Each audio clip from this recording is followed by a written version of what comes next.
Picture this. You're doing a lateral raise and you're like, this is a middle delta exercise, right? And then you start doing it and all you feel is your traps. Today we're going to talk about why that happens and how you can change it and how you can make it so that you really just feel your middle delt when you're doing a lateral raise.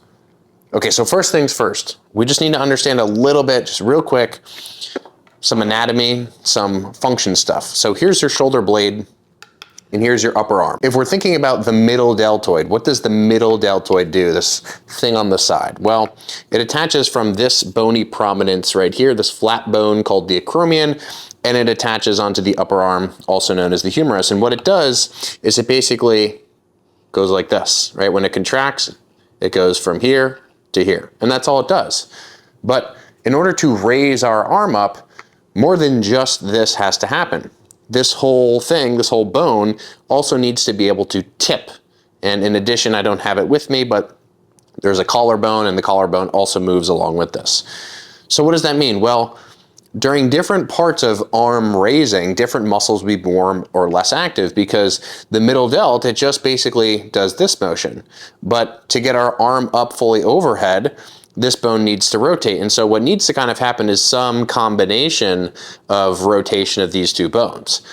And so when we think about what are the differences between the middle delts, the thing we want to target, and the traps, the thing we don't necessarily want to be the rate limiter of the exercise, well, it's really just the difference in motion between doing something like this and doing something that's maybe all the way overhead where both of these things have to move, right? So if you had to break it down simply, the middle delt just does this, but the traps are going to be able to pull this up and rotate this bone. So for middle delt training, what this ultimately means is that we just really want to focus on this motion. That doesn't mean we're consciously restricting motion of this, but rather that we're just going to use the range of motion where this is predominantly what's moving as compared to both of these things.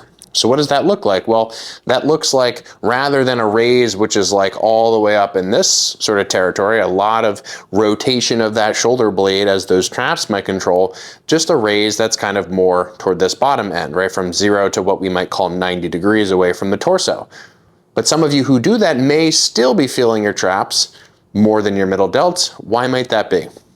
Well, if we picture two scenarios, one of which is, let's say, a dumbbell or a cable that's angled more toward the ground, here's maybe what we'll call the bottom, and here's maybe what we'll call the top, right? And the arm kind of travels that way. So from bottom to top, maybe the resistance is sort of angled downward. So let's say we have a cable, and the cable is kind of like, I don't know, somewhere down by this person's feet, like a lower cable, and the cable here is pulling that way, and the cable here is pulling that way.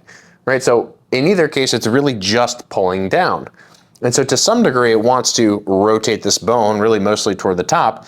But in either case, what does it want to do? It wants to unshrug the shoulder, right? So shrugging would be this way. What it wants to do is it wants to unshrug the shoulder.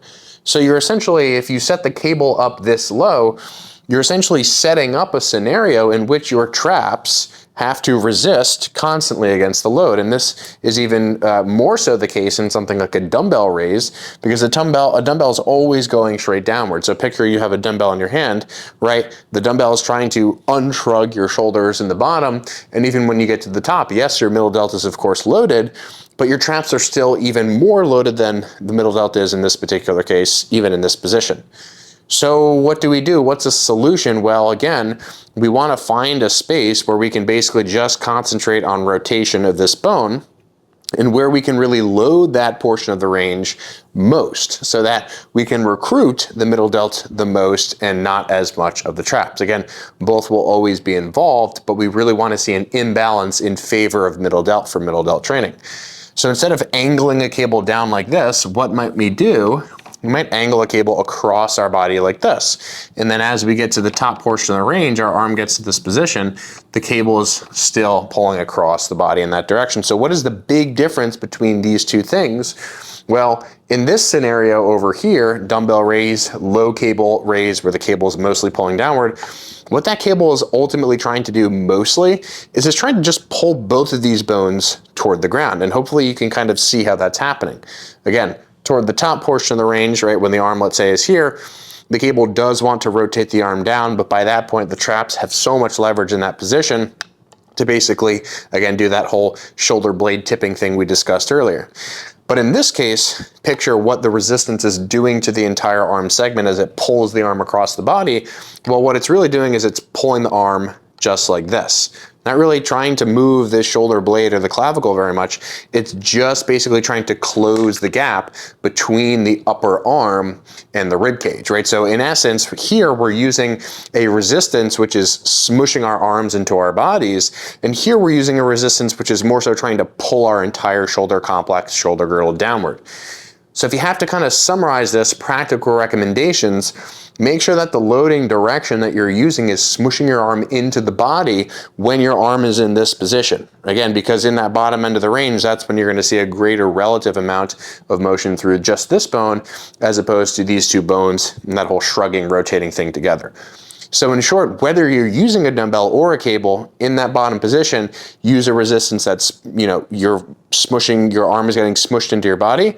And then if you want to maybe target more of a blend of the middle delts and the traps, use a resistance where mostly you're getting pulled in this more upward to downward direction, just again based on these differences in direction of resistance. Are you someone that wants to be able to target any muscle in your body when you're lifting, but you also don't give a shit about complicated anatomy and biomechanics? If you are, then this is the perfect ebook for you. The Target Any Muscle ebook is not really an ebook. It's more like a lifetime cheat sheet guide to lifting. You need a total of 0 understanding of anatomy and biomechanics to understand this material. And that's because every chapter is full of tons of different diagrams and very visual, simple explanations about how to set up an exercise for any muscle. In addition, every chapter functions as a standalone guide, so you can simply click on the table of contents and navigate to any muscle group that you're training on any given day. Every single chapter includes visuals of how to stretch any muscle, how to shorten any muscle, how to load any muscle, and then how to stabilize your body so that you can train that muscle appropriately. And in addition, at the end of every chapter, there's a training FAQ to address commonly asked questions